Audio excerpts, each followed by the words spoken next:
యుద్ధము ఎవరిదంట? యుద్ధము యెహోవాదే, యుద్ధము యెహోవాదే, యుద్ధము యెహోవాదే, యుద్ధము యెహోవాదే. రాజులు మనకెవ్వరు లేరు, శూరులు మనకెవ్వరు లేరు, రాజులు మనకెవ్వరు లేరు, శూరులు మనకెవ్వరు లేరు. సైన్యములకు అధిపతి అయిన యెహోవా మన అండ, యెహోవాదే మనవి. యుద్ధము యెహోవాదే, యుద్ధము యెహోవాదే. హల్లెలూయా. ఎందుకు ప్రారంభంలోనే పాట పాడామంటే, నీ సమస్యలనే సైతానులతో, నీ కుటుంబంలో అప్పులనే ఆ యొక్క సైతాను శక్తులతో, అనారోగ్యమైన సైతాను శక్తులతో, మానసిక ఒత్తిడి అనే సైతాను శక్తులతో యుద్ధము పెట్టినప్పుడు యుద్ధంలో విజయించేది దేవుడే. హల్లెలూయా, హల్లెలూయా. కాబట్టి ఇక్కడ దేవుడు చెప్తున్నాడు పిల్లరా, ఇశ్రాయేలు ప్రజలు మరి యుద్ధానికి వెళ్తున్న సమయంలో మరి దేవుడు పిల్లరా మొట్టమొదటిగా మరి వారి నాయకుడైనటువంటి నాయకుడు గురించి, తన యొక్క మాట విధానం గురించి తెలియపరుస్తూ, ఇశ్రాయేలు ప్రజలు శత్రువులతో యుద్ధమునకు వెళ్ళినప్పుడు వారు ఎలాంటి ధైర్యము కలిగి ఉండాలి, వారి హృదయము ఏ విధంగా ఉండాలి, వారు ఎటువంటి సిద్ధపాటు కలిగి ఉండాలి అని ఇక్కడ తెలియపరుస్తున్న మొట్టమొదటిగా దేవుడు తెలియపరుస్తున్న విధానం ఏంటంటే, చదువుకున్న ప్రారంభోత్సవము, నీవు నీ శత్రువులతో యుద్ధములకు పోయి గుర్రములను రథములను నీకంటే విస్తారమైన జనమును చూచినప్పుడు, హల్లెలూయా. బైబిల్లో భయపడొద్దు అన్న మాట 365 సార్లు. ఎన్నిసార్లు పిల్లరా? 365 సార్లు. సంవత్సరానికి ఎన్ని రోజులమ్మా? అంటే ప్రతిరోజు దేవుడు మనకి చెప్పే మొట్టమొదటి మాట ఏంటి? భయపడదు. అప్పుల గురించి భయపడదు, అనారోగ్యం కోసం భయపడదు, మారణ భర్త కోసం భయపడకు, మారణ భార్య కోసం భయపడకు, మారణ బిడ్డల కోసం భయపడకు, నీ పరిస్థితి కోసం భయపడకు, నీ కుటుంబం కోసం భయపడకు, నేను నీకు సహాయం చేయబోతున్నాను. హల్లెలూయా. ఇశ్రాయేలు ప్రజలతో దేవుడు చెప్తున్న మాట ఏంటంటే, ఇశ్రాయేలు ప్రజలారా, నా ప్రజలారా అని చెప్తూ మొట్టమొదటిగా దేన్ని చూసి అంటే, శత్రువు యొక్క సామ్రాజ్యాన్ని చూసి భయపడకు. చూడండి, ఉదాహరణకు మనం ఒకరున్నాం, మనల్ని కొట్టడానికి గుంపుగా ఒక 50 మంది వచ్చారనుకోండి పిల్లరా, 50 మంది కొట్టేస్తామంటావా? చెప్పాలి. సినిమాల్లో అయితే కొట్టేస్తాం కానీ రియాలిటీగా కొట్టగలవా పిల్లరా? ఒకవేళ 2-3 గుర్తులు వాళ్ళంతా వచ్చా మన మీద ఏం చేస్తారు? దాడికి వచ్చారు. ఇప్పుడు గమనించండి, ఇక్కడ ఇశ్రాయేలు ప్రజలు పిల్లరా తక్కువ జనాభా ఉన్నారు, వాటి శత్రువులు మాత్రం కొన్ని లక్షల మంది ఉన్నారు. అయితే దేవుడు ఎవరి పక్షంగా ఉన్నాడు? ఇశ్రాయేలు పక్షంగా. ఇక్కడ ఇశ్రాయేలు అంటే ఎవరమ్మా? మనము. అంటే మనం ఎవరు బిడ్డలము? దేవుని బిడ్డలము. ఇప్పుడు మన పక్షంగా ఎవరున్నారు? పిల్లలు గమనించండి, అవతల వారు కొన్ని లక్షల మందే, కొన్ని కోట్ల మందే, కానీ మన పక్షంగా దేవుడు ఉన్నాడు. ఇప్పుడు మన దేవుడి గురించి చెప్పుకోవాలనుకుంటే ఆకాశం ఏంటి ఆయనకి, భూమి ఏంటి, ఇప్పుడు ఎవరిది విజయం అవుతుంది? ఒకవేళ దేవుడు ఇలా తుమ్మితే ఆ తుమ్ములో 8 కోట్ల మంది కొట్టుకుపోతారు. అసలు జనాభా నిలబడతారా? ప్రకృతి నిలబడతారా? గమనించి సహోదరి సహోదరుడా, దేవుడితో పెట్టుకోకూడదు, దేవుడి బిడ్డలతో అసలు పెట్టుకోకూడదు. ఎందుకంటే బైబిల్ సెలవిస్తుంది, నన్నన్నా ఊరుకుంటాను కానీ నా బిడ్డలంటే ఊరుకున్నాడు. రెండోది, నేను ముట్టినవాడు నా కన్నుగుడ్డిని ముట్టిన వాడితో సమానం అంట. ప్రియ సహోదరి సహోదరుడా, ఇక్కడ దేవుడు ఈ రాత్రి కాలమున ప్రియ సహోదరి సహోదరుడా, దేవుడు నీతో మాట్లాడుతున్న మొట్టమొదటి మాట ఏంటంటే, భయపడకు.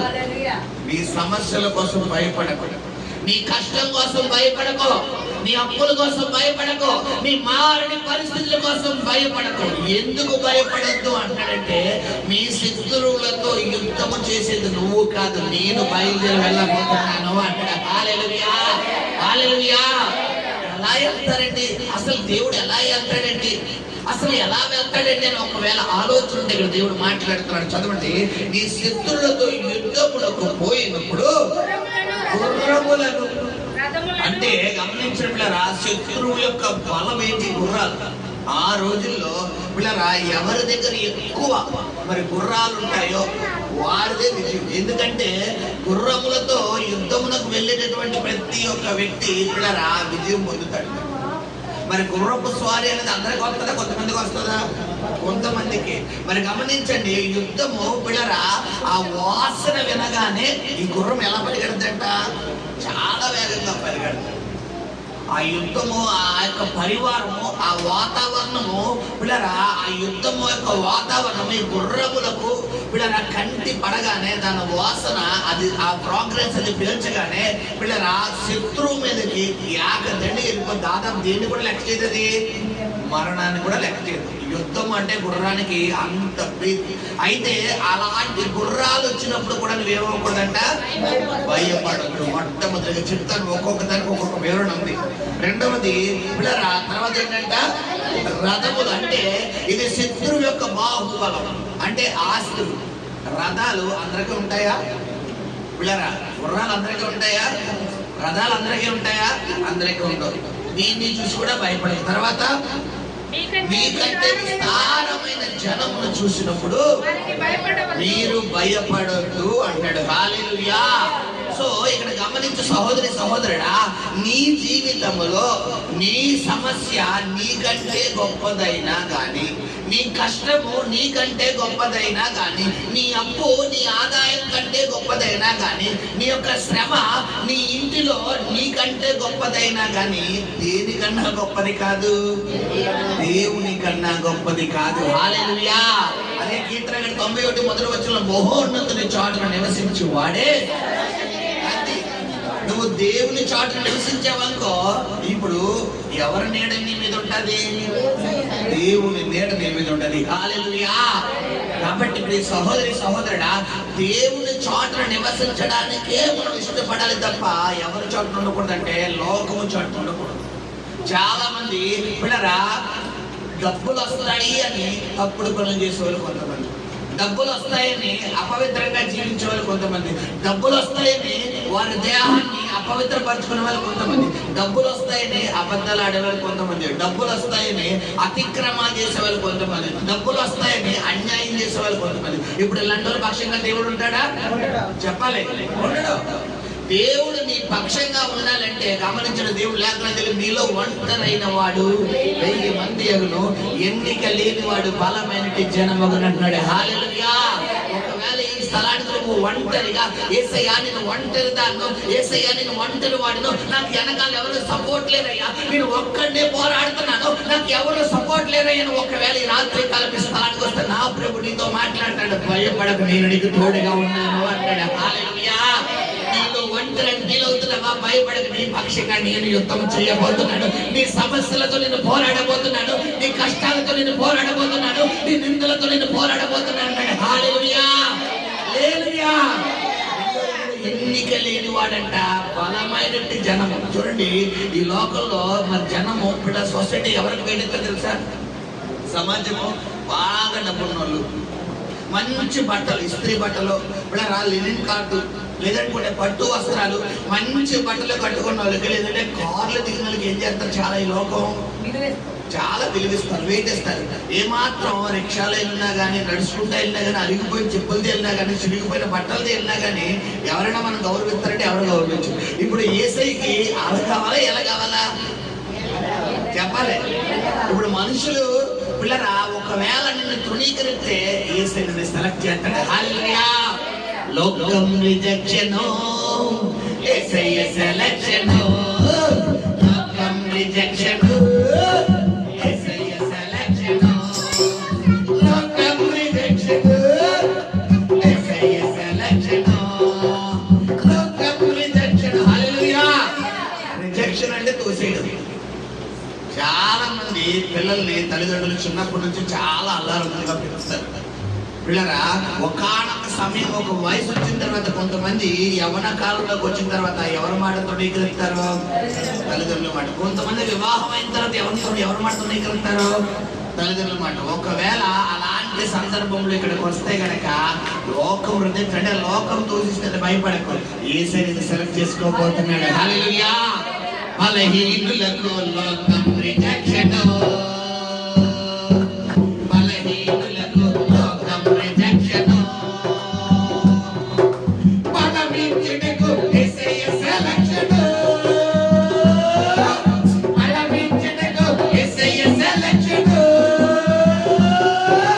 లోకం రిజెక్షన్, యేసయ్య సెలక్షన్, లోకం రిజెక్షన్, యేసయ్య సెలక్షన్, పుట్టి వారికి లోకం రిజెక్షన్.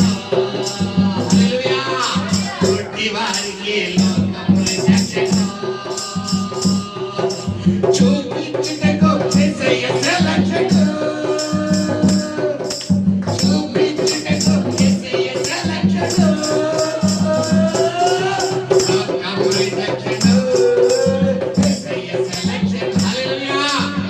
లోకం రిజెక్ట్ చేసింది. నన్ను ఎవరు ప్రేమించలేదు, నన్ను ఎవరు చేసుకోలేదు, నన్ను ఎవరు ఇష్టలేదు, నాకు ఎవరు లేదు అని ఒకవేళ ఇష్టమానికి వస్తే ఇప్పుడు దాకా చేసేమో నీకు ఒక సీక్రెట్ చెప్తున్నాను. ఏంటంటే ఎంతగా మనుషుల్ని పక్కన పెడితే నువ్వు అంతగా యేసయ్యకి దగ్గర అయిపోతావు. హల్లెలూయా.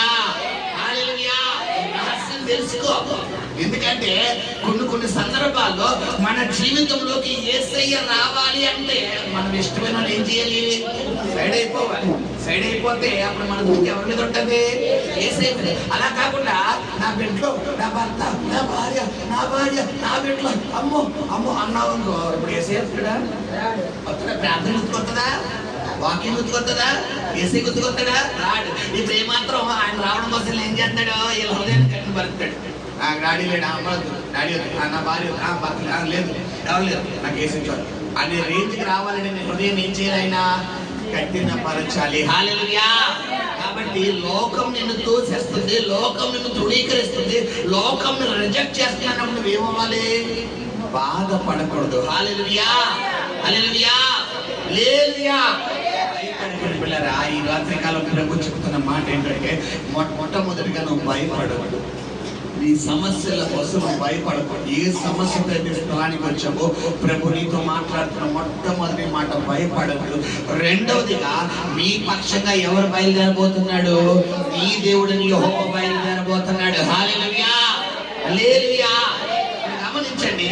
సో వారి గుర్రములను చూసి మీరు భయపడద్దు, వారి యొక్క రథములను చూసి మీరు భయపడద్దు, తర్వాత మీకంటే అధికమైన వారి యొక్క జనాంగాన్ని చూసి భయపడద్దు అన్నాడు. ఎందుకు భయపడద్దు అంటే చదువునా, ఐగుప్తు దేశంలో నుండి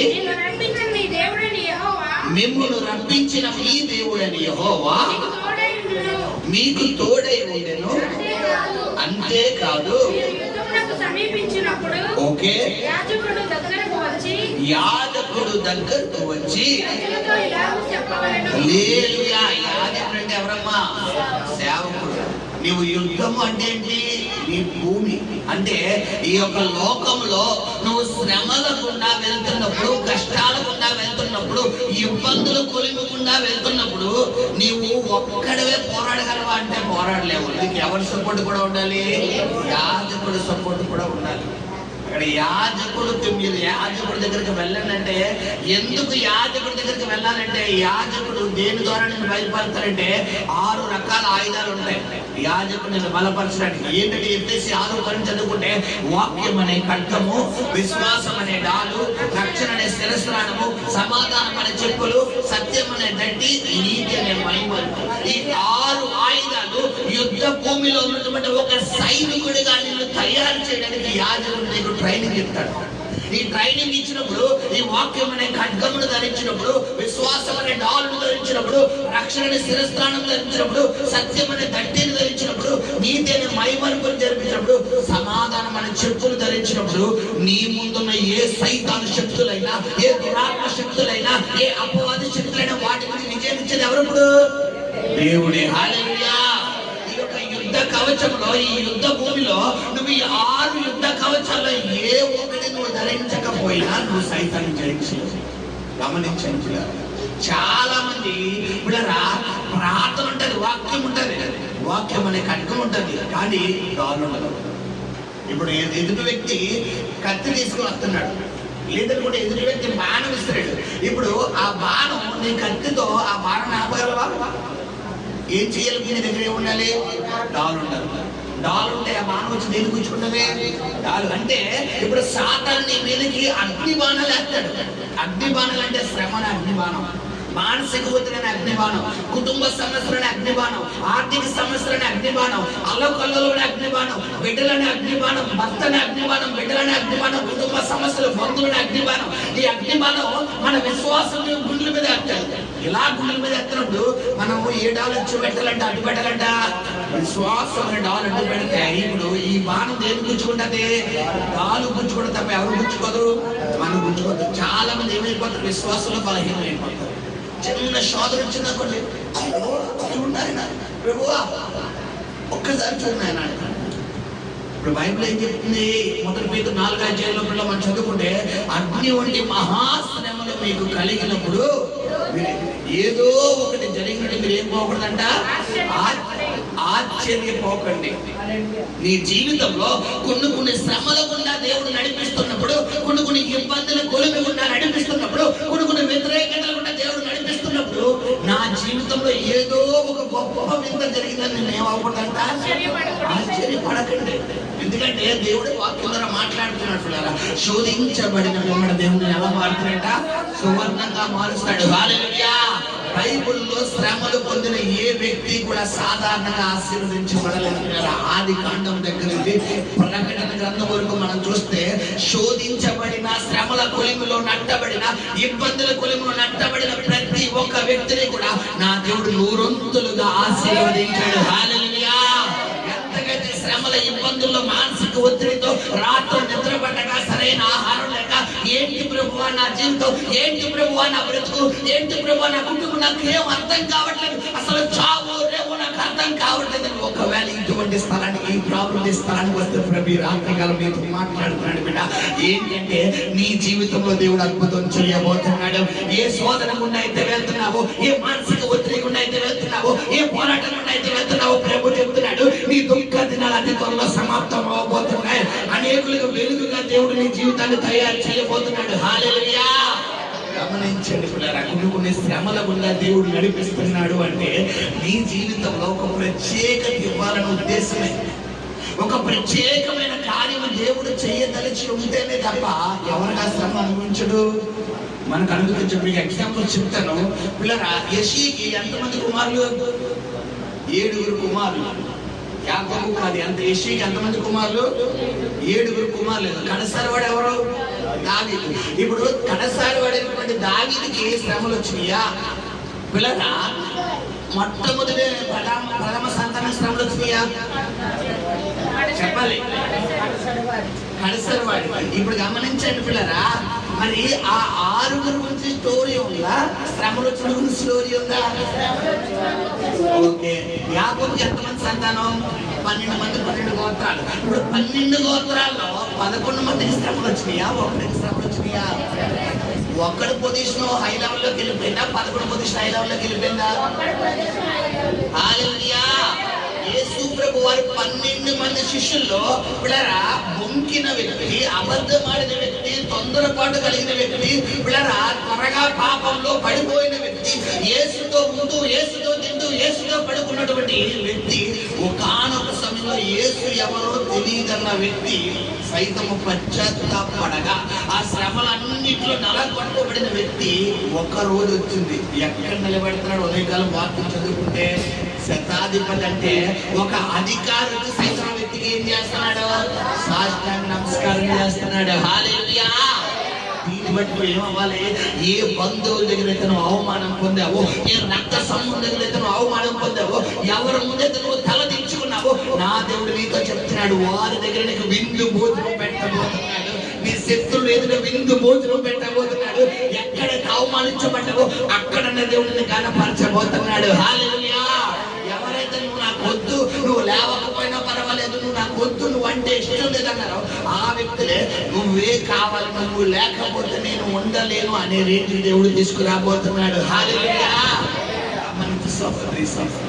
ఈ దేవుడు అంత గొప్ప దేవుడు.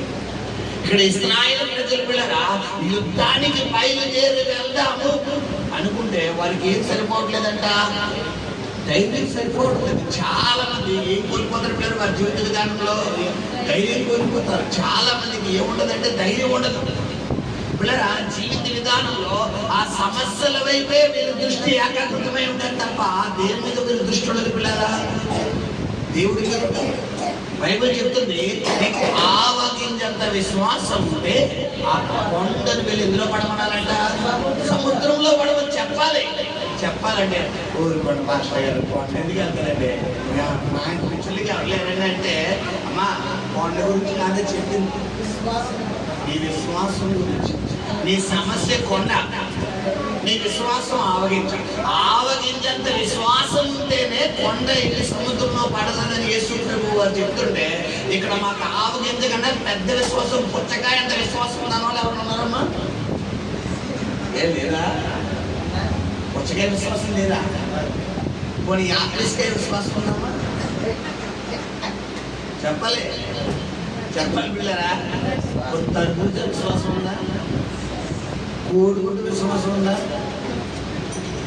అయిపోయి అంటే విశ్వాసం లేదా? మరి విశ్వాసం ఉంది. కాయతో పెద్దదా చిన్నదా చెప్పాలి. పెద్దంటే దీంతో పోల్చలే, పుచ్చకాయ కూడా సరిపోదు మాస్టర్ గారు. హల్లెలూయా. గుమ్మడికాయ అంటే విశ్వాసం ఉందమ్మా? హల్లెలూయా. సరదాగా అడగట్లేదు, బైబుల్ ఇవేమి లేవు. ఆవగింజంతండి ఎందుకు దేవుడు ఆవగింజతో పోతున్నాడు బాగా చెప్తారు. అంటే నీ దగ్గర కొంచెము విశ్వాసం ఉంటేనే నీ కొండ లాంటి సమస్య సముద్రం అనేటటువంటి సముద్రంలో దేవుడు పడవేయగలడంటే, ఈ లెక్కన నీ దగ్గర అద్భుతమైన విశ్వాసం ఉంటే ఇంకా సమస్యలు ఏమవుతుంది దగ్గర నుండి చెప్పాలి. నేను విడిచిపెట్టి ఏమవుతాయి, బయటకు పోతాయి. హల్లెలూయా. పలకాలి, నువ్వు మాట్లాడాలి, నువ్వు ఆజ్ఞాపించాలి. నువ్వు పలకకపోయినా, నువ్వు ఆజ్ఞాపించకపోయినా, నువ్వు ఆ సమస్యలతో మాట్లాడకపోయినా సమస్యలు ఎవరు చిరుగురాడంటాయి చెప్పాలి, మనల్ని చిరుగురాడంటాయి. ఎందుకంటే ఇప్పుడు ఇశ్రాయేలు ప్రజల్ని ఐగుప్తు దేశం నుండి కానాను దేశానికి తీసుకువెళ్ళినప్పుడు దేవుడు పిల్లరా తీసుకువెళ్తున్నప్పుడు అక్కడ ఇశ్రాయేలు ప్రజలకు నీరు లేదని పిల్లరా ఒకానొక ప్రాంతంకి వచ్చేసరికి వారు ఎవరిని తిరుగుబాటు చేస్తున్నారంటే మోషే మీద తిరుగుబాటు చేస్తున్నాడు. అయితే దేవుడు పిల్లరా మోషేతో మాట్లాడుతున్నాడు. ఏంటంటే మొట్టమొదటిగా ఒక బండ దగ్గర ఆగిపోయినప్పుడు ఆ బండను వెళ్ళి కుట్టు అంటాడు. మొట్టమొదటిగా నీరు వస్తుంది. రెండోసారి ఏం చెప్తున్నాడంటే ఆ బండతో వెళ్ళి మాట్లాడు. కొన్ని సమయాల్లో ఇప్పుడు ఆ సమస్య గురించి దేవుడి దగ్గర కన్నీరు కార్చాలి. కొట్టడం అంటే కన్నీరు కార్చాలి. నువ్వు ప్రాధేయపడాలి. ప్రభువా, ఈ శోధ నుంచి నన్ను విడిపించిన ఆయన, ఈ కష్టం నుంచి నన్ను విడిపించిన ఆయన, ఈ శ్రమ నుంచి నన్ను విడిపించిన ఆయన, నీవు తప్ప ఈ శ్రమ నుంచి నన్ను విడిపించే నాదుడు లేదయ్యని ఎక్కడ ప్రార్థన చేయాలి? ప్రభు సన్నిధిలో ప్రార్థించేది కొన్ని సందర్భాల్లో, అన్ని సందర్భాల్లోనే కాదు. కొన్ని సమయాల్లో సమస్యలతో మాట్లాడాలి. కొన్ని సమయాల్లో దేంతో మాట్లాడాలి? యేసు ప్రభు వారు సమస్యతో మాట్లాడిన ముందు బైబిల్లో యోహాను సువార్త 11వ అధ్యాయం తీసుకున్నాం ఒకసారి. అక్కడ సమస్య ఆయన ముందు ఉంది. యోహాను సువార్త 11వ అధ్యాయం తీయనా? అక్కడ లాజరు చనిపోయి 4 దినాలు అయింది. ఆ చనిపోయిన లాజరు దేహం దగ్గరికి యేసు ప్రభు వారు వెళ్ళి ఏం చేస్తున్నారమ్మా? అక్కడ లాజరు దగ్గరికి వెళ్ళి యేసు ప్రభు వారు చూడండి 41వ వచనం 11:41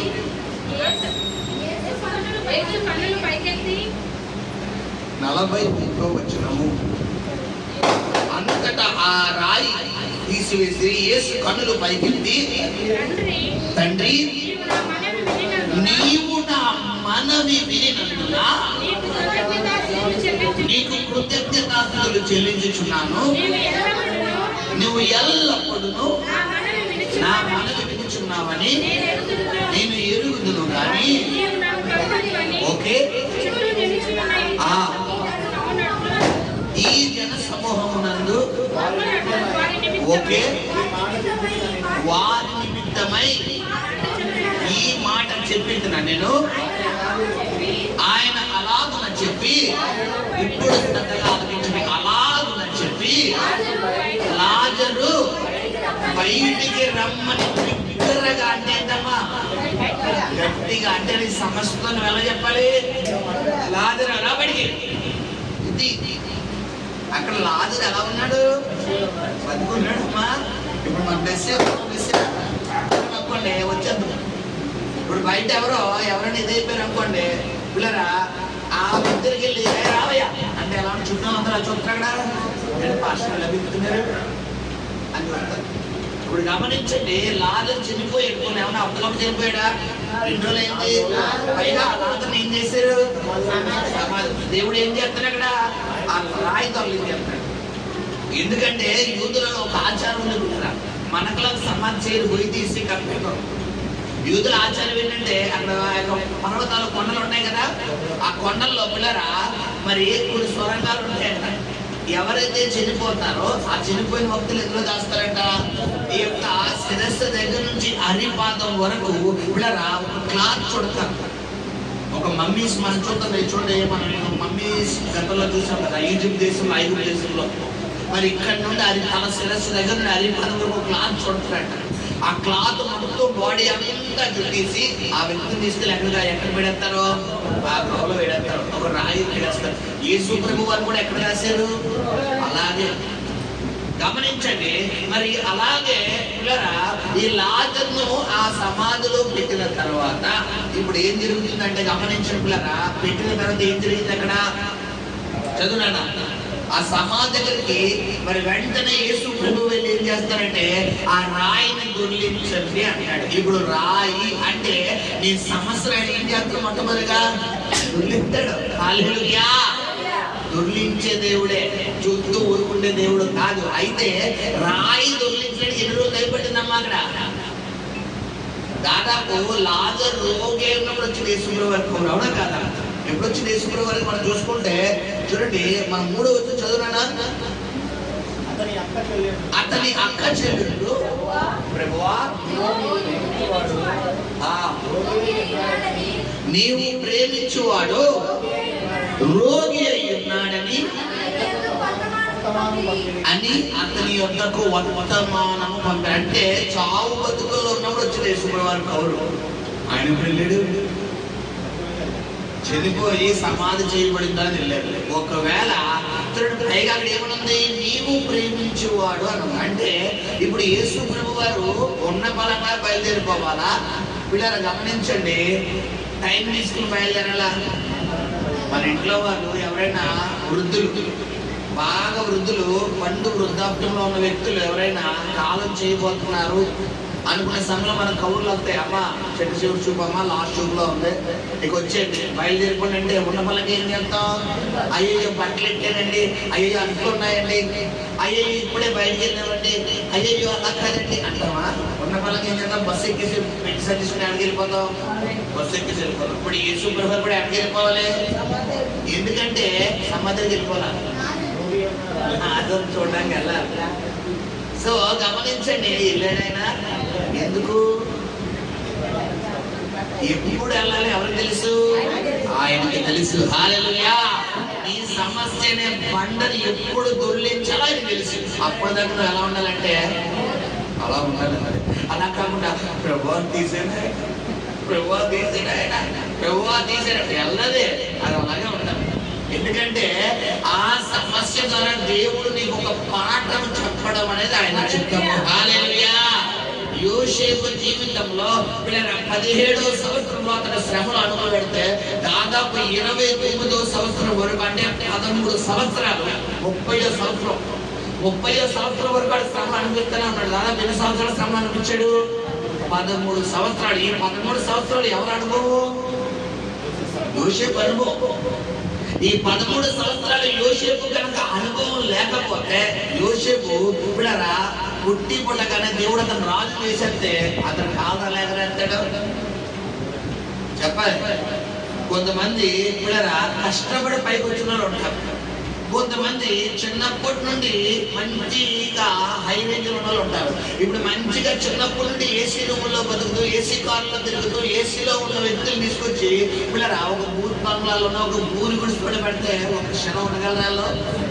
ఇప్పుడు దేవుడు పిల్లరా ఎలాంటి జీవితాలు మనకు సందర్భంలో అనుమతిస్తాడని మనం ఆలోచిస్తే గమనించండి, ఊరు గుడిసు నుండి ప్యాలెస్ లో తీసుకెళ్తాడు. అందులో బైబిల్లో వ్యక్తుడు ఎవడైనా ఊరు గుడిసు నుంచి ప్యాలెస్ లోకి వెళ్ళిపోయింది. దావీదు గొర్రెల దొడ్డిలోంచి రాజస్థానంలోకి వెళ్ళిపోయాడు. దావీదు తండ్రి గొప్పోడే, ఆ దేశంలో సర్పంచే, కానీ దావీదు మాత్రం ఎలా చూసాడు? ఒక దాసుడిగా. రే గొర్రెలు ఏం చేశారంటే అన్నం అందరూ తినేవారు శుభ్రంగా, చికెన్లో మటన్లో. దావీదు తిన్నాం కదా అని చెప్పి కన్సల్ రే గొర్రెలు ఏం చేశారు? గొర్రెలు చూడు అంటే గొర్రెలు ఇలాగా అయిన కాందానికి ఎవరిని ఇచ్చేసేవాడు అంటే పిల్లరా దావీదు. కానీ ఎవరు వదలలేదు? దేవుడు వదలలేదు. హల్లెలూయా. ఎవరైనా నేను తప్పు చేస్తున్నారు, ఎవరైనా నేను చిన్న చూపు చూస్తున్నారు, ఎవరైనా నేను అసహించుకుంటున్నారు, ఎవరైనా నీ పేరు చెడ్డదని వెలివేస్తే బైబిల్ ఏం చెప్తుంది పిల్లరా?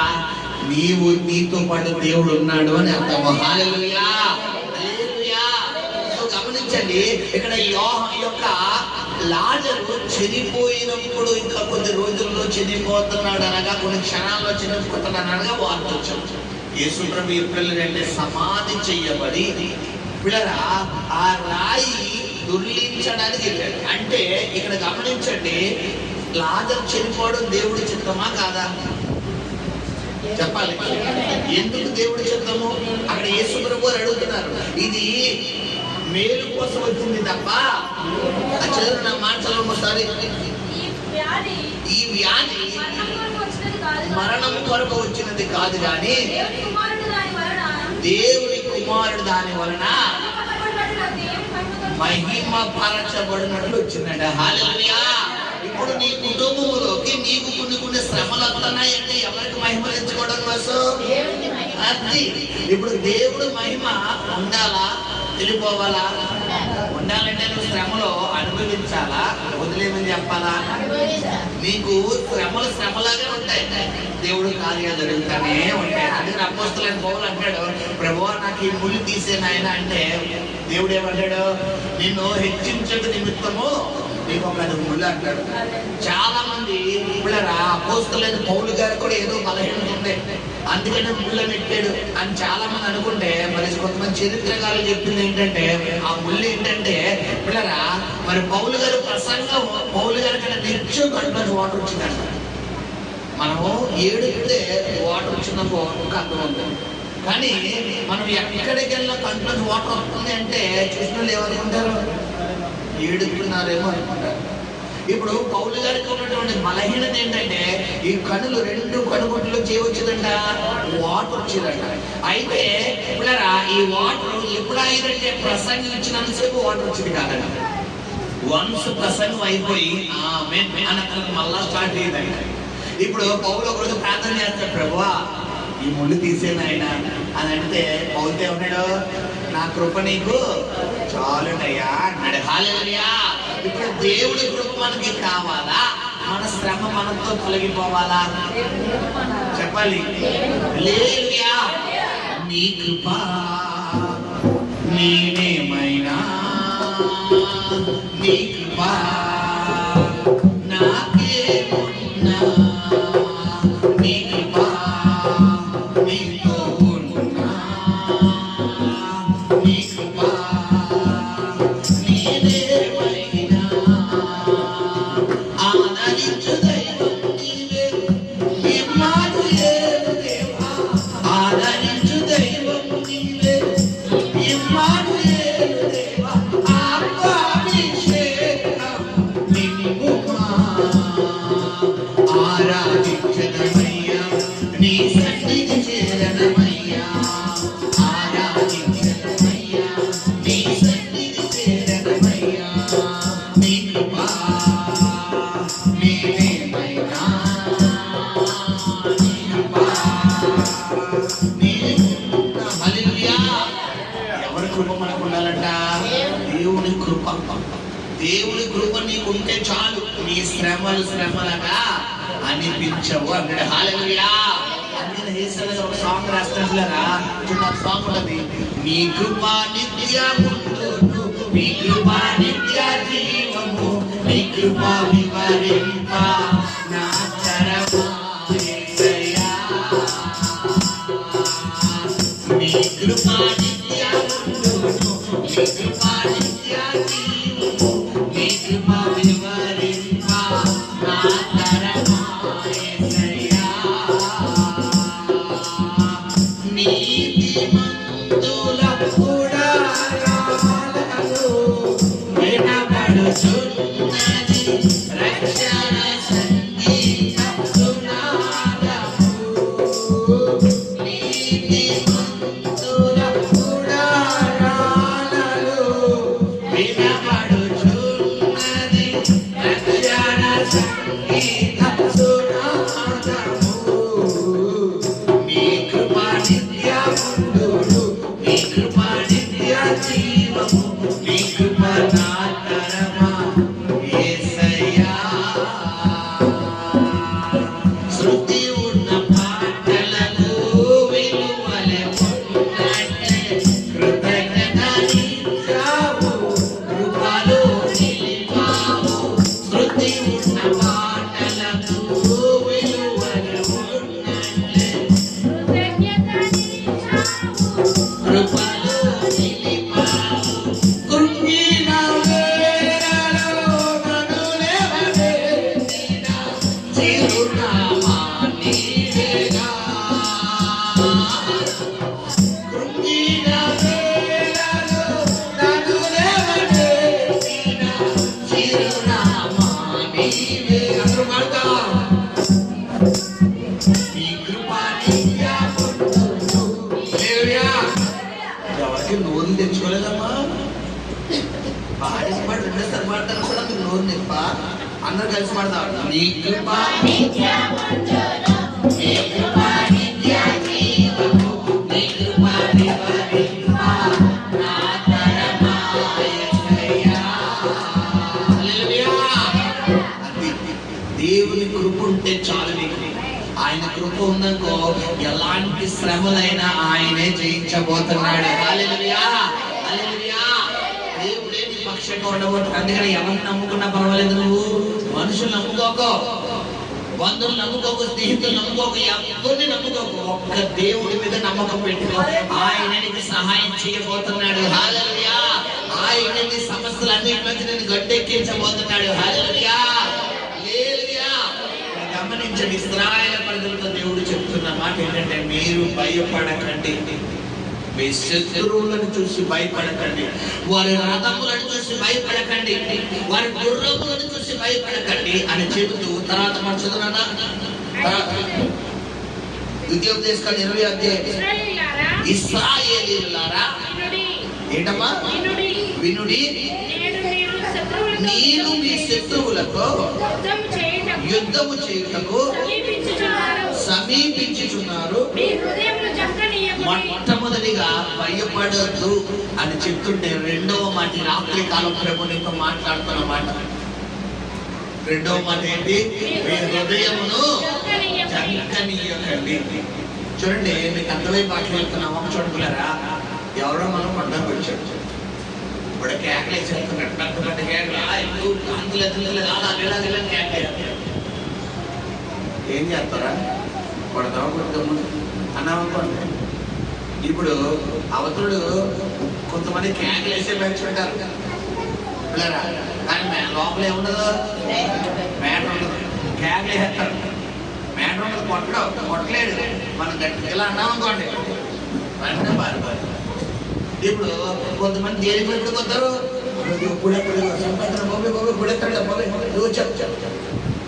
ఇప్పుడు సాతానుడు ఫస్ట్ నీ శ్రమలలో నుంచి నిన్ను ఎప్పుడు నిన్ను బలహీనపడతాడు. మొట్టమొదటిగా ఏది నీ శరీరం బలహీనపడతాడు?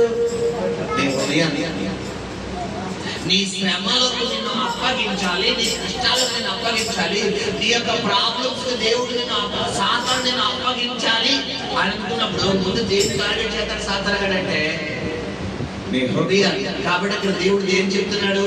నీ శత్రువులను చూసినప్పుడు మీ హృదయాన్ని ఏం చేయకూడదంటే చంకనీయకండి, కఠినంగా ఉంచుకోండి.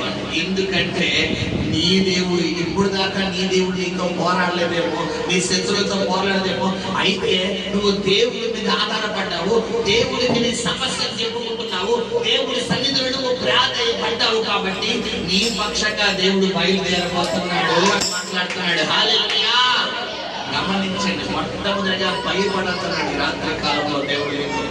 రెండవది, మీ హృదయాన్ని ఏం చేయనివ్వండి, జంకనీయకండి, భయపడకండి. మీ హృదయాన్ని లోపల పిరికిదనం రాకూడదు. బైబిల్ చెప్తుంది పిల్లరా, పిరికి వారు దేవుడి రాజ్యానికి వారసులు కాదు. నీకు దేవుడు ఏ ఆత్మ ఇచ్చినాడంట? ఇంద్రియ నిగ్రహం కలిగిన ఆత్మ ఇచ్చినాడు తప్ప పిరికిదనం ఆత్మ ఇవ్వలేదు. ఇప్పుడు నువ్వు భయపడుతున్నావంటే నువ్వు ఎవరు పెట్టావు కాదు, చెప్పాలి, దేవుడు పెట్టావు కాదు. నీకు అప్పు అంటే భయము, అనారోగ్యం అంటే భయము, భర్త అంటే భయము, సమస్య అంటే భయము, రోగం అంటే భయము, అదంటే భయం, ఇదంటే భయం వస్తుంది అంటే ఇప్పుడు ఏంటర్థం చెప్పాలి? నీలో ఏ ఆత్మ లేదు, నీలో ఏ ఆత్మ లేదు. నువ్వు ఎంత ప్రార్థన చేసినా, నువ్వు ఎంత వాక్యం చదివినా, అమ్మ సైలెంట్ గా ఉండాలి. ఎంత ప్రార్థన చేసినా, ఎంత వాక్యం చదివినా, ఎంత విశ్వాసం ఉన్నా, ఎన్ని కానుకలు ఇచ్చినా, ఈ సహోదరి సహోదరుడా, నీ జీవితంలో నువ్వు ఏం కలిగి ఉండాలంటాడు దేవుడు? ఇంద్రియ నిగ్రహం కలిగిన ఆత్మను కలిగి ఉండాలి. హల్లెలూయా, హల్లెలూయా. మొట్టమొదటిగా భయపడద్దు అన్నాడు. రెండవది ఏం చెప్తాడు దేవుడు? మీ హృదయాలు ఏమవుతుంటే చంకనీయొద్దు అన్నాడు. హల్లెలూయా.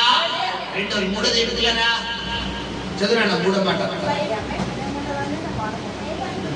భయపడపడి వణకుడి అంటే మూడోది ఏంటి పిల్లరా? ఒక విధంగా చెప్పాలనుకుంటే ఈ అన్ని పదాలు దేనికి సంబంధించినవి అంటే భయపడడానికి సంబంధించిన. వణకండి, వణకుడి అంటే కొంతమంది ఏమైపోతారు, బాబాయ్ కూడా పొద్దుగా వచ్చే బాబాయ్. ఇప్పుడు కొంతమంది భయం ఎక్కువ, వద్దులేమో చాలా మంది ఉన్నారు చూడు. అంతమంది మనల్ని చాలా ఇస్తారు. ఇశ్రాయేలు మీద అంతమాను వారు నోడితే ఏమొచ్చింది? మాకు ఐగుప్తులో సమాధులు లేవా? ఇది తీసుకొచ్చి ఎర్ర సముద్రం దగ్గర పెట్టుకో. ఐగుప్తులో సమాధులు లేవా? ఈ ఎరుకోబడి దగ్గర తీసుకొచ్చి పెట్టావు. ఐగుప్తులో సమాధులు లేవా? ఈ అరణ్యంలో పెట్టావు. ఐగుప్తులో సమాధులు లేవా? అంతమాను మీరు నోడితే ఏం పలికివారు? ఆ సమాధులు పెట్టరే. కొంతమంది మాట్లాడితే సమాధే, నోరు తెస్తే చచ్చిపోతున్నామో, నాకు బతకాలని లేదు, చిన్న దగ్గర వస్తే బాబాయ్ తేడాగా ఒక హాస్పిటల్ స్కాన్ చేయించుకోవచ్చు. పిల్లరా గుండెలు లేదు, తేడాగా లేదా స్కానింగ్ చూడండి. ఏ వచ్చినా ఉంది హాస్పిటల్. కొంతమంది మాట్లాడుతూ తుమ్మితే హాస్పిటల్, దగ్గితే హాస్పిటల్, కూర్చుంటే హాస్పిటల్, కూర్చుంటే హాస్పిటల్, మాట్లాడితే హాస్పిటల్. రెండోది ఏంటి? చచ్చిపోతాను. నోరుతే ఈ మాట. నీ దేవుడు చంపడానికి తీసుకొచ్చాడా, బతికించడానికి తీసుకొచ్చాడా?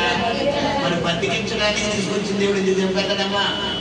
నిన్ను ఒకవేళ అకాలంగా చనిపోయానంటే ఎప్పుడో చెప్పేచ్చు దేవుడు, అవునా కాదు? ఎందుకంటే బైబిల్ నరుని ఆయుష్ ఆయన చేతుల్లో ఉంది. దేహం ఎలగాలంటే ఎంత నూనె వేసాడో ఆయన తెలుసు.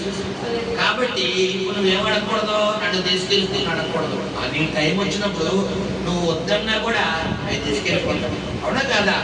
గమనించిన పిల్లక మనం వద్దని కూడా తీసుకెళ్ళిపోతారు. కాబట్టి మనం ఎవరిని అడగకూడదు. కొంతమంది వాళ్ళే సేవించుకుంటారు. నాకు ఈ జీవితం వద్దు, నేను బతకాలని చచ్చిపోతాను, నాకు వద్దు, నేను ఏమన్నా అయిపోతుంది, నాకు బతకాలేదు. నువ్వు 1కి 10 సార్లు అన్నావు, 11సారి అయిపోతుంది. ఎందుకంటే నువ్వు ఏది విత్తుతావో అదే కొడతావు. ఇక్కడ ఏం చెప్తారంటే మీరు వణకకండి, మీరు భయపడకండి, మీ హృదయాలను చంకనీయకండి, మీ పక్షంగా దేవుడు కార్యం చేయబోతున్నాడు అంటాడు. హల్లెలూయా. ఒక మాట చెప్పి ముగించుకున్నా, చదువురా. వారి ముఖములను చూచి ఏంటి? బెదరకుడి. చూసారా? భయపడకండి అన్న మాటలు ఎన్ని రకాలుగా ఉపయోగించవచ్చు. కొంతమంది మొక్కలు చూసి ఇలా పెడతారు. గొలియాతును చూసి ఎవరు భయపడుతున్నారు? ఇశ్రాయేలు ఎన్ని రోజులంట? 40 రోజులు. గొల్లియాతును జయించడానికి వారు భయపడిన విధానం. వాడు స్క్రీన్లోకి ఎవరిని దేవుడు పంపాడు? దావీదు గొల్లియాతు కంటే హైట్ చిన్నవాడా? చిన్నాడు. పైగా వయసులో చిన్నాడు, అనుభవంలో చిన్నాడు. ఏ యుద్ధం రాదు, ఏ కత్తిడాలు రాదు, ఏమి రాదు. ఒకటి తప్ప ఏంటి? దేవుణ్ణి ఆరాధించడం. హల్లెలూయా.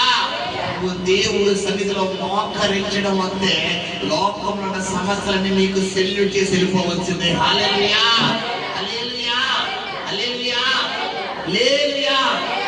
సిలువను చూడగానే నా విలువెంతో తెలిసింది. సిలువను చూడగానే నా విలువెంతో తెలిసింది. రక్తము చూడగానే నా పౌరుషం వచ్చింది. రక్తము చూడగానే నా పౌరుషం వచ్చింది. అప్పుడు ఏమైంది అంటే సాతానుకు మరణం వచ్చింది. వహు వహు వహు వహు వహు వహు వహు వహు వహు వహు వహు. హల్లెలూయా. యేసు రక్తము చూడగానే ఒక కన్నది దొరికింది. యేసు రక్తము చూడగానే ఒక కన్నది దొరికింది. యేసు రక్తము చూడగానే సబ్ క్యా హువా. అప్పుడు ఏం జరిగిందంటే సాతానుకు చెప్పవచ్చింది. వహు వహు వహు వహు వహు వహు. హల్లెలూయా. కూర్చుని కూడా ఆరాధన చేయొచ్చు. మన మూకిరమ్మ చర్చ కాదు. ప్రియులారా, అందరూ నిశ్శబ్దంగా కూర్చోండి. చప్పట్లో కొట్టద్దు, కదలొద్దన్న చర్చ కాదమ్మా. నేనేం చేస్తా చెయ్యచ్చు, తప్పులేదు కదా. చందమా వాహు వాహు వాహు వాహు వాహు వాహు వాహు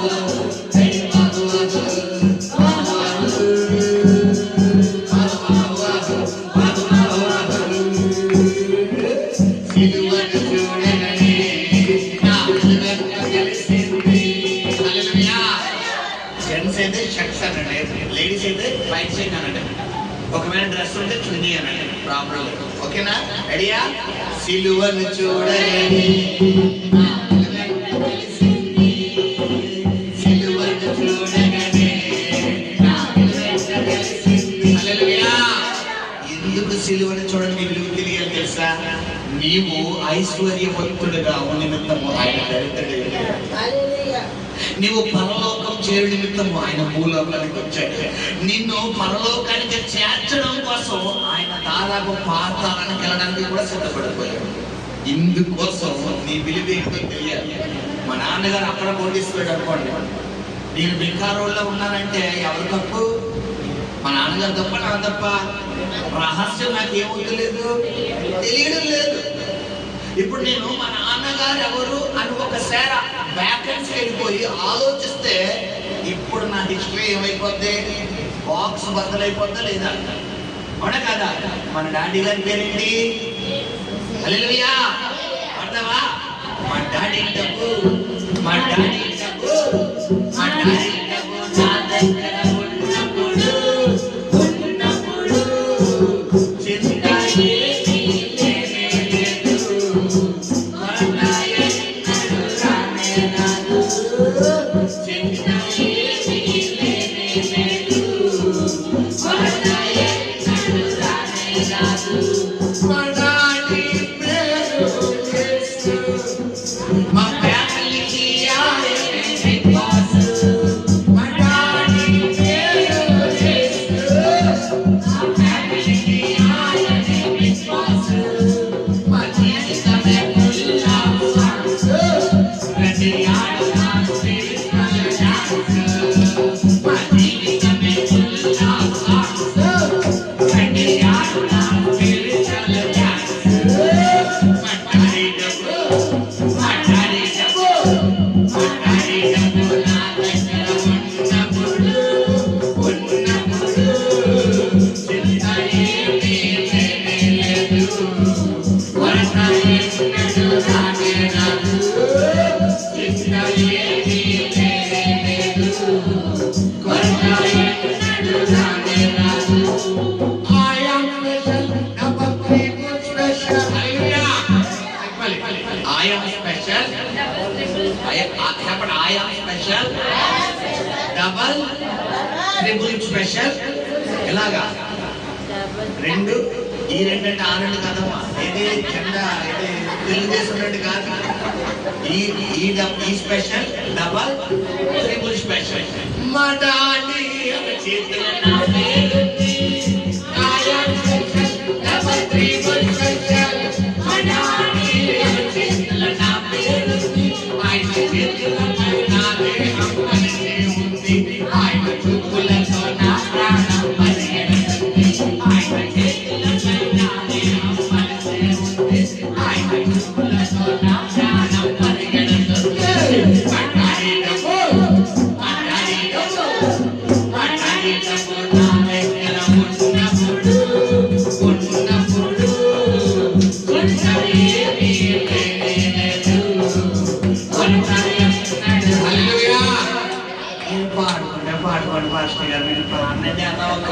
నీ దగ్గర ఉంటాం, నీ బాధ నీ దగ్గర ఉంటాం, నీ కష్టం నీ దగ్గర ఉంటుంది. అలా కాకుండా నేను పాడతాను అంటే ప్రభు చెప్తున్న మాట ఏంటంటే, నీతో పాటు ఆయన ఇంటికి రాబోతున్నాడు, నీతో పాటు ఆయన ఇంటికి రాబోతున్నాడు. హల్లెలూయా. జక్క ఇంటికి ఎవరు అడిగిట్టారు? అప్పటికప్పుడు జక్క స్టోరీ ఏమైపోయింది? ఈ స్టోరీ దేవుడి రాత్రి మార్చబోతున్నాడు. హల్లెలూయా. పాడుకున్నాను, ముగించుకున్నాము. I am special, double triple special, I am special, double triple special. మా డాడీ చేతిలో నా పేరుంది, మా డాడీ చేతిలో నా పేరుంది, ఆయన చేతిలో నా దేహం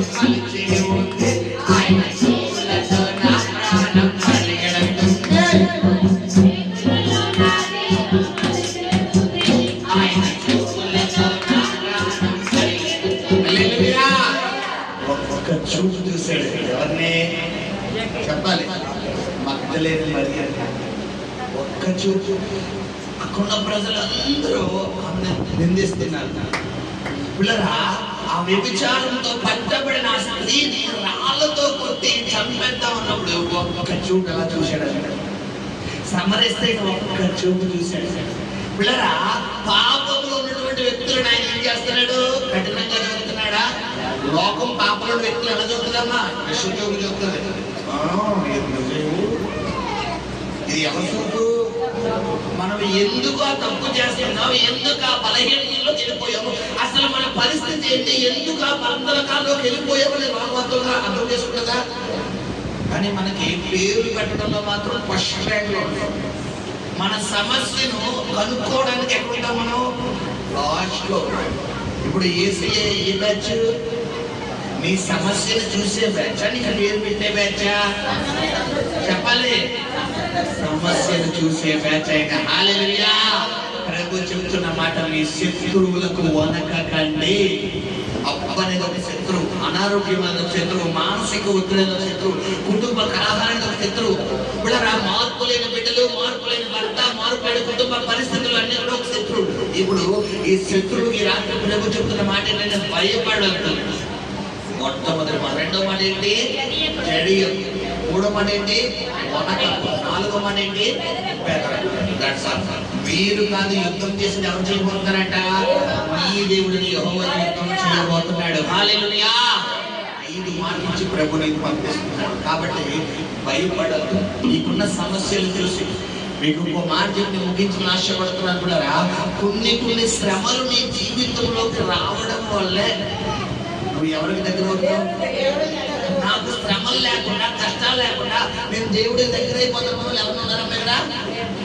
ఒక నిమిషం మీ సమయం ఎంత చెప్పండి. ఎవరికి దగ్గర అవుతావు? దేవుడు. ఎందుకు? ఆ శ్రమలు వస్తేనే నీకు ఎవరి విలువ తెలుస్తుంది? దేవుడి విలువ తెలుస్తుంది. నీ జీవితంలో కొన్ని కష్టాలు గుండా నువ్వు వెళ్తున్నప్పుడు, కొన్ని ఇబ్బందులు గుండా వెళ్తున్నప్పుడు, కొన్ని పోరాటాలు గుండా నువ్వు వెళ్తున్నప్పుడు, నీ సహోదరి సహోదరుడా, నువ్వు ఎవరికి దగ్గర అవుతావు? దేవుడికి దగ్గర అవుతావు. ఇప్పుడు ఆ సమస్య, ఆ శోధన, ఆ అప్పులు, ఆ అనారోగ్యము, ఆ కష్టము, ఆ ఇబ్బంది, ఆ మానసిక ఒత్తిడి కనుక నీకు లేదనుకో, నీకు ఎవరు పుట్టినారు? దేవుడు పుట్టాడు. 100% నిజమే. 2010లో మా ఫాదర్, మా నాన్నగారు మమ్మల్ని విడిచిపెట్టి ఎక్కడికి వెళ్ళిపోయారు. 1-2 కాదు 25 lakhs. ఇప్పుడు దాదాపు 50 to 70 lakhs వెయిట్ అనమాట. 2010 25 లక్షలు అంటే 25 లక్షల అప్పు మా మీద వెళ్ళిపోయారు. 3 అక్క చెల్లెళ్ళు, నేను ఒక్కడే. పిల్లరా మాకు వచ్చే ఆదాయం ఏం లేదు, ఎక్కడ ప్రాపర్టీస్ ఏం లేవు, సైట్స్ కానీ స్థలాలు కానీ ఇల్లు కానీ ఏమీ లేవు, కట్టు బట్టలతో ఉన్నాం అంతే. అప్పులో అప్పుడు దాకా ఇంటికి వచ్చి పిల్లరా మా నాన్నగారి పక్కన గారు అని పెట్టి మాట్లాడే ఆ యొక్క అప్పులో సైతం సింగులర్ గా రకరకాల పదాలు ఉపయోగించే వ్యక్తులుగా ఒకటైతే, రెండవది భయంకరమైనటువంటి బూతులు. ఎంతలా బూతులు అంటే పిల్లరా గమనించడం, ఒక వయసుకు వచ్చి వివాహ వయసుకు వచ్చేటువంటి ఒక అక్క చెల్లి ఉన్న మా ఇంట్లో పిల్లరా ఆడపిల్లలు వివాహ వయసుకు వచ్చిన ఆడపిల్లలు గృహంలో ఉంటే ఎలాంటి మాటలు వినకూడదో అలాంటి మాటలు వినొచ్చుకోలేదు. మీ ఎక్కడ పంపించు, మీ చెల్లిని పంపించు, చూసుకోండి. చిన్నప్పటి నుండి స్కూలు, కాలేజు, ఇల్లు తప్ప మూడో ప్రపంచం తెలియదు మాకు. పిల్లరా నేను ఒక్కనే ప్రభువుని తెలుసుకున్నాను. అది కూడా ఆదివారం మాత్రమే చర్చికి వెళ్ళేవాళ్ళు, మిగతా రోజుల్లో వెళ్ళేవాళ్ళు కాదు. ప్రార్థన కూడా ఎలా ఉంటుందంటే నా భక్తి విధానము ప్రారంభ దశలో నేను దేవుడితో ఉండే భక్తి విధానం ఎలా ఉంటుందంటే, ఆదివారం పొద్దున్న చర్చికి వెళ్ళేవాడిని, మధ్యాహ్నం మ్యాట్కి వెళ్ళేవాడిని, సాయంత్రం విషయానికి వెళ్ళేవాడిని. అన్నిటికీ సమానంగా న్యాయం తీసుకోండి. లోకం కావాలి, సినిమాలు వదిలేవాడిని కాదు. పిల్లరా ఆ యొక్క అవతల లేకుండా అన్ని దేవతలు వదిలేవాడిని కాదు, దేవుడిని వదిలేవాడిని కాదు. దేవుడు కావాలి, చర్చి మానేవాడిని కాదు. 7th క్లాస్ నుంచి ఇంటర్మీడియట్ 2nd year వరకు పిల్లరా చర్చికి వెళ్ళేవాడిని. ఆదివారం పొద్దున్న 8:30 వెళ్ళిపోయేవాడిని, 11 గంటల చర్చ అయిపోయింది. జాతర ఇంటికి వచ్చేసి మధ్యాహ్నం 2 గంటలకు దేనికి వెళ్ళిపోయేవాడిని, ఏదో ఒకటి ఫ్యాక్టరీ, ఏదో ఒక సినిమా. మొత్తానికి ఆదివారం నాకు సినిమా పడాలి, సినిమా షోకి వెళ్ళాలి, అంతే సినిమాకి వెళ్ళాలి. సాయంత్రం 5:30 గంటల సినిమా అయిపోతుంది. గబ్బ ఇంటికి వచ్చి మళ్ళీ ఫ్రెష్ అయిపోయి 6 గంటలకు మెయిన్ రోడ్ అంతా నాదే. మా ఫ్రెండ్స్ బ్యాచ్ మెయిన్ రోడ్, ఆ యొక్క ఇస్కాన్ టెంపుల్, ఆ యొక్క గుండువారి వీధి, ఆ నల్లమస్తుంది అన్ని మాయే. మొత్తం జాగ్రత్తగా 6 గంటలకు ఏటకి వెళ్ళిపోయేవాళ్ళు. బ్యాట్ అంటే వేరే అనుకోండి అమ్మ, ఆ రోడ్లన్నీ తిరుగుతారు కదా ఆదివారం మన చాలా మంది కుర్రాళ్ళు అలా తిరిగేసేవాళ్ళు. దాదాపు కొన్ని సంవత్సరాలు 5 సంవత్సరాలు నా పరిస్థితి అంతే. 7th క్లాస్ నుంచి ఇంటర్మీడియట్ 2nd year వరకు అంత దౌర్భాగ్య స్థితి.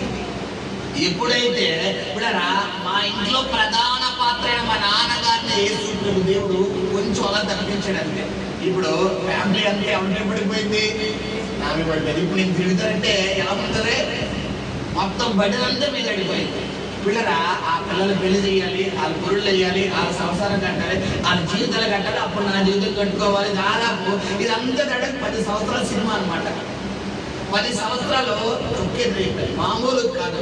కష్టం, బాధ, రాత్రి నిద్రలేని రాత్రులు. పిల్లరా తిండి ఉండేది కాదు, టైంకి నిద్ర ఉండేది కాదు, మానసిక ఒత్తిడి, భయంకరమైన వేదన. దాదాపు 3 సార్లు గవర్నమెంట్కి వెళ్ళిపోయి చచ్చిపోతాం చిన్న వయసులోనే. అప్పులు, భయంకరమైన శ్రమలు, సరిగ్గా ఆదాయం ఉండేది కాదు, చాలా మానసిక ఒత్తిడి, టెన్షన్. పిల్లరా పెళ్ళవలేనంత వరకు బాగా ఉంది. పెళ్ళైన తర్వాత ఈ అక్కల చెల్లి దగ్గర నుంచి కొత్తగా ఆడపిల్ల ఎవరో అక్కగారి దగ్గర నుంచి ఓ పక్కన ఫోన్, ఓ పక్కన ఆ టెన్షన్, ఓ పక్కన ఈ టెన్షన్, ఓ పక్కన జాబ్లోంచి జాబ్ టెన్షన్. ఒక జాబ్ ఒకటి పోతే ఇంకోటి వచ్చింది, అచ్చే పక్కన సరిగ్గా జీతం వచ్చేది కాదు, భయంకరమైన టెన్షన్. ఇవన్నీ నలగొండ ఎవరు చెప్తారు? ఇప్పుడు అలా కనుక నేను వెళ్ళకపోతే ఇక్కడ నిలబడేవాడినమ్మా. ఇప్పుడు నాకు తప్పు బాధ తెలుసు, రోగం బాధ తెలుసు, ఆడపిల్ల తల్లిదండ్రులు ఆడబిడ్డల గురించి పడే బాధ తెలుసు. పిల్లలు వివాహానికి వెళ్ళి వివాహం చేసుకున్న అత్తవారింట్లో ఆడబిడ్డ ఎన్ని సమస్యలు పడుతుందో తెలుసు. పిల్లరా భర్త లేనిటువంటి భార్య ఎలా ఉంటుందో తెలుసు. పిల్లరా తండ్రి లేని బిడ్డ ఎలా ఉంటుందో తెలుసు. ఇప్పుడు ఫైనాన్షియల్ ప్రాబ్లమ్స్ తెలుసు, అనారోగ్యం తెలుసు, రాత్రులు నిద్ర పట్టకపోతే బుర్రల మెట్లెక్కిపోతే తెలుసు, ఫైనాన్షియల్ టెన్షన్ అంటే తెలుసు, అప్పులు ఇంటికి వస్తే గుండెల్లో రాళ్ళు ఎలా తిరగడే తెలుసు. ఇప్పుడు ఇది అన్నిటి కూడా నడిపించింది ఎందుకు చెప్పాలి? I am special, double triple special. I am special, double triple special. My daddy, I'm changing the name. My daddy, I'm changing the name. I'm changing the name. I'm changing the name. I'm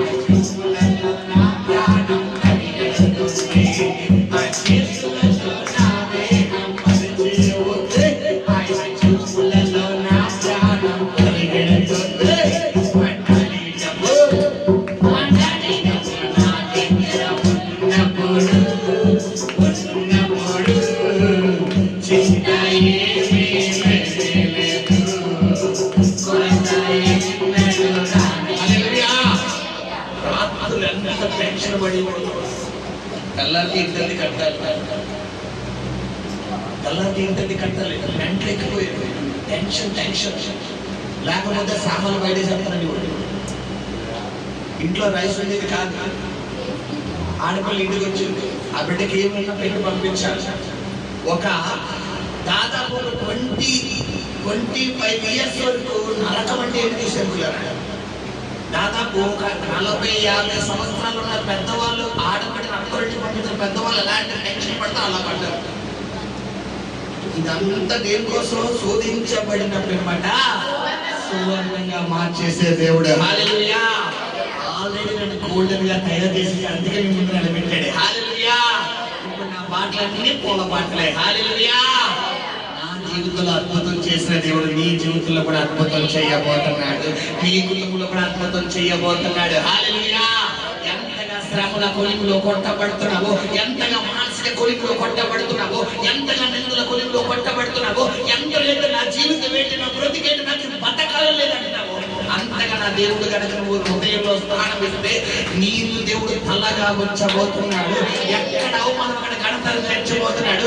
ఏ వ్యక్తి అయితే నిన్ను చులకనగా చూశాడో, ఎవరైతే నిన్ను అవమానపరిచారో వాళ్ళని నీ తలను పైకెత్తేబోతున్నారు. హల్లెలూయా. తండ్రి గారు లేరని మా చిన్న మా బంధువులందరూ, ఎందుకంటే ఈ రోజుల్లో మనుషులకి ఏం కావాలి? సౌండ్. ఎంత సౌండ్ ఉంటే అంత బ్యాండ్ మేళాలు ఇస్తుంటాయి. రీసెంట్ గా అమ్మాయి గారు పెళ్ళయింది, నాకు ఆ కొడుకు గారు పెళ్ళయింది. ఎంత సౌండ్? 5,000 కోట్లు అంటారు తెలుసా? ఒక కొడుకు పెళ్లికి ఎంత అయింది?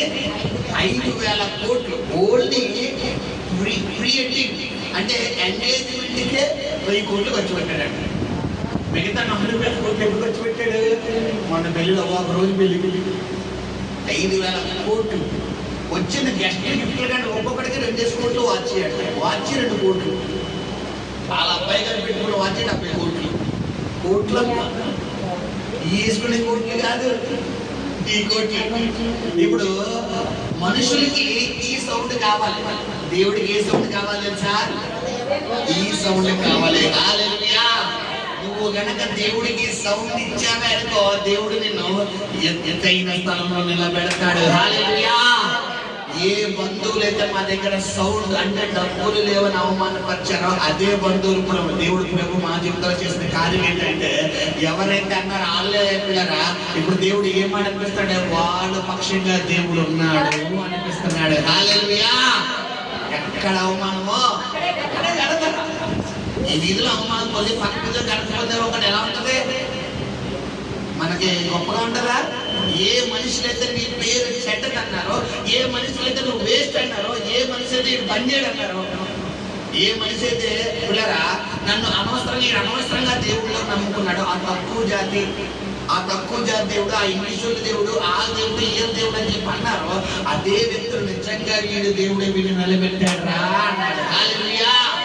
నాకు మా కుటుంబానికి, మా నాన్నగారికి చాలా పెద్ద కుటుంబం ఉంది. దాదాపు 5 అన్నదమ్ములు, 2 అక్షరులు, దాదాపు 7 సంతానం మా నాన్నగారు. పిల్లరా 7 సంతానం అయితే ఆ వెనకాల 4 స్టోరీలు, పిల్లల స్టోరీ అంతా చాలా హై లెవెల్లో ఉన్నాయి ఒక విధంగా చెప్పండి లోకంలో. కానీ దేవుడు నా స్టోరీని ఎలా మార్చాడంటే పిల్లరా మనుషుల జీవితాలను కట్టే స్టోరీగా మార్చాడు. హల్లెలూయా. డబ్బు ఇప్పుడు కాకపోతే రేపు సంపాదించవచ్చు, కానీ జీవితాలు కట్టడం అనేది అందరం వల్ల అవుద్దమ్మా.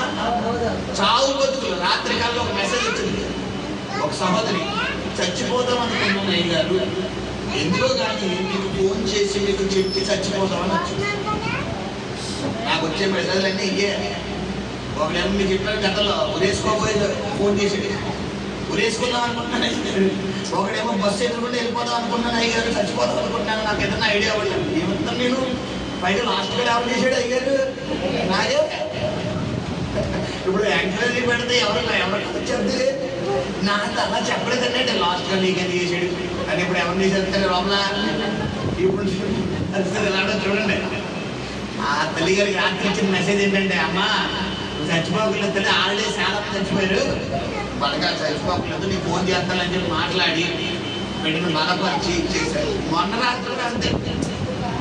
మొన్న రాత్రి ఒక అమ్మాయి నా దగ్గర ప్రూఫ్స్ ఉన్నాయి, కెమెరా వీడియోస్ పెడతాను, లేకపోతే మీకు నేను రికార్డ్ పెడతాను. మొన్న రాత్రి కూడా ఒక అమ్మాయి అలాగే పంపింది, అయ్యగారు నేను చచ్చిపోతాను. ఇక అర్థమాను జనానికి ఈజీ మాట ఏంటంటే మాట్లాడితే చచ్చిపోతా. వాళ్ళ సొంత వాళ్ళు చూసుకుంటారు, నేను చచ్చిపోవాలంతే.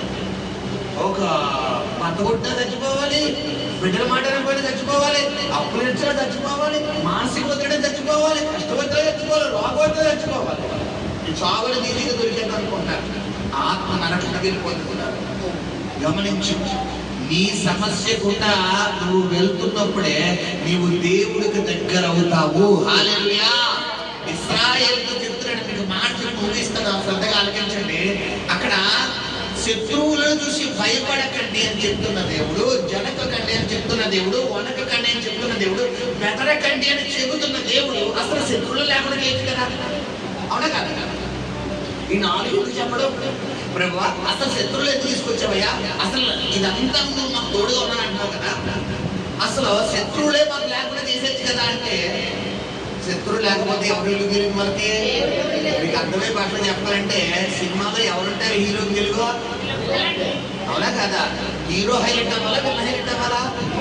హీరో హైలైట్ అవ్వాలంటే హీరో కంటే విల్ల ఉండాలి, అంతే స్ట్రాంగ్ ఉండాలి. హీరో ఏమో ఇంత కండ్లు వేసుకుని వెళ్ళేమో ఇంత బక్కగా ఉండడం కూడా. ఇప్పుడు ఈ సినిమా హిట్ అవుద్దా ఫ్లాప్ అయిపోద్దా? సినిమాతో హీరోని బట్టే. ఇప్పుడు నీ జీవితంలో నీ ఆశీర్వాదానికి తగ్గట్టుగానే అంటే నువ్వు ఎంతగా శ్రమల కొలిమిలో కొట్టబడుతున్నావో అంత ఉన్నతమైన ఆశీర్వాదాలు దేవుడు నీకు ఇవ్వబోతున్నాడు. హల్లెలూయా. దీన్ని బట్టి ఎవరి సినిమా కాలే హీరోయిన్, అవునా కదా? మీ ఫ్యామిలీకి మా అమ్మగారు చిన్నప్పటి నుంచి అంటున్నారు, ఎక్కడ ఉన్నారు మా అమ్మగారు, పిల్లరా నేను నా కష్టాలు చెప్తే సినిమా 14 రీళ్ళు 8 రీళ్ళమ్మా లేదండి, చెప్పు ఎన్నో రీళ్ళు ఇవ్వరు, 14 రీళ్ళు. ఈ రీల్ కూడా ఏంటో తెలియదు మన చిన్నప్పుడు, మరి మా తల్లిదండ్రులు ఉన్న ఏజ్లో ఉండేలా. ఎందుకంటే నేను సినిమా చూసినప్పుడు ఎప్పుడు కూడా రీల్ వేయలేదు, అన్ని సినిమా పేర్లే, ఆ యొక్క డైరీస్లో ఫోన్ చేస్తుంటే ఆ పేర్లే తప్ప రీల్ ఉండేది కాదు. ఆ చిన్నప్పుడు రీల్ ఉండేలా ఉన్నాయి, ఆ రీల్ వేసి సినిమా. పిల్లరా మరి మా అమ్మగారు చెప్పారు, నా పడ్డ కష్టాలు చెప్తే 14 రీళ్ళు అవుతాయరా, 25 రీళ్ళు అవుతాయరా అని మా అమ్మగారు. ఇప్పుడు అలాగా ఎవరి సినిమా కాళ్ళే రీల్ వేసుకోవాలి. అయితే నీ రీళ్ళు బట్టే నీకు ఎక్కువ రీళ్ళు ఉన్నాయనుకో, నీకు ఆశీర్వాదాలు కూడా ఎన్ని ఉండబోతున్నాయి, ఎక్కువ ఉండబోతున్నాయి. హల్లెలూయా. తక్కువ రీళ్ళు కావడానికి గట్టిగా వెళ్ళి చెప్పండి అమ్మా, అందరికి అర్థమైందా? మాకు ఎక్కువ రీళ్ళు కావాలని గట్టిగా వెళ్ళి చెప్పండి. మరి ఎక్కువ రీళ్ళు కావాలంటే ఏం చేయాలి? శోధించబడిన వెంబడ సువర్ణంగా. కాబట్టి శ్రమలు నీ జీవితంలో వస్తున్నాయి అన్నప్పుడు ఏం చేయాలి? తీసే ప్రభువా, తోసే ప్రభువా, వద్దు ప్రభువా, నాకు ఈ జీవితం వద్దు ప్రభు అని ప్రార్థించాలి కదా. ఏ ప్రార్థన చేయాలి? తట్టుకునే శక్తి నీవి నాయనా. హల్లెలూయా. ఎందుకంటే ఆ శ్రమల ద్వారా నువ్వు ఎవరి దగ్గర అవుతావు? అది కొన్ని శ్రమలు మనకు రావడం వల్ల లోకానికి దూరం అయిపోతావు, పాపానికి దూరం అయిపోతావు, సాతానికి దూరం అయిపోతావు. ఎవరికి దగ్గర అయిపోతావు? యేసయ్యకి.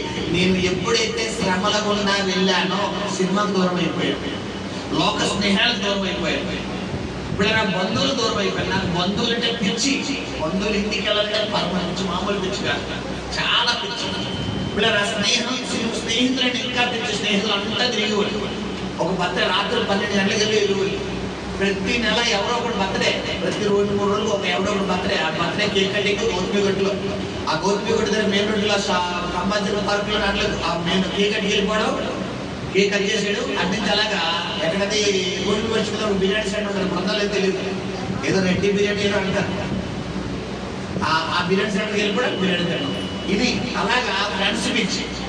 పిల్లరా ఇంత వరకరగా ఉంది నా జీవితం, కానీ ఎప్పుడైతే నా హృదయాన్ని దేవుడికి ఇచ్చేసాను, దేవుడు నా జీవితాన్ని మార్చేశాడు. హల్లెలూయా.